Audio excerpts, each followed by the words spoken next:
Hi friends. ఇక ఆనంద నిజస్వరూపాన్ని మొత్తం బయట పెట్టేసి అందరికీ తెలిసేలా చేసేస్తుంది.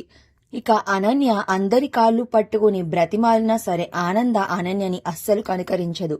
ఇక అప్పుడు ఆనంద లీలావతి దగ్గరికి వెళ్ళి అడుగుతూ ఉంటుంది, అక్క, తోడబుట్టిన చెల్లిలా చూసుకున్న నన్ను కూడా దీని మూలాన నువ్వు నమ్మలేదు, నా మాటలు కూడా వినేదానివి కాదు. మన కోడలు శరణ్యని దీని మాటలు పట్టుకుని ఎన్నోసార్లు అవమానించావు. మన ఇంట్లో లేని గొడవలను అన్నీ తీసుకుని వచ్చి చేసింది ఇదే. మరి నువ్వే చెప్పక్క, ఇప్పుడు దీనికి ఏ శిక్ష వెయ్యాలో అని లీలావతినైతే ఆనంద అడుగుతూ ఉంటే లీలావతి ఏమీ చెయ్యలేక ఏడుస్తూ అలా నుంచుని ఉండిపోతుంది. ఇక అప్పుడు రోహిత్ ముందుకు వచ్చి, దీనిని మీరు కాదు నేను చెప్తాను ఏం చెయ్యాలో.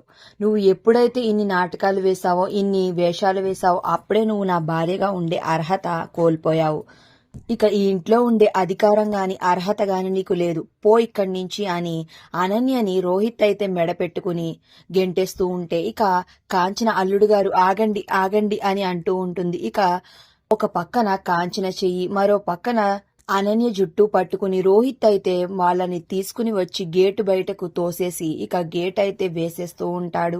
మరి ఇదంతా నిజమా లేదా కళ, లేకపోతే అనన్య వీళ్ళ మీద కుట్రతో మళ్ళీ వీళ్ళ కుటుంబం మీదకి వస్తుందా అనేది నెక్స్ట్ రివ్యూలో తెలుసుకుందాం. ఎలా అయితే అనన్య కుట్ర అయితే బయటపడింది.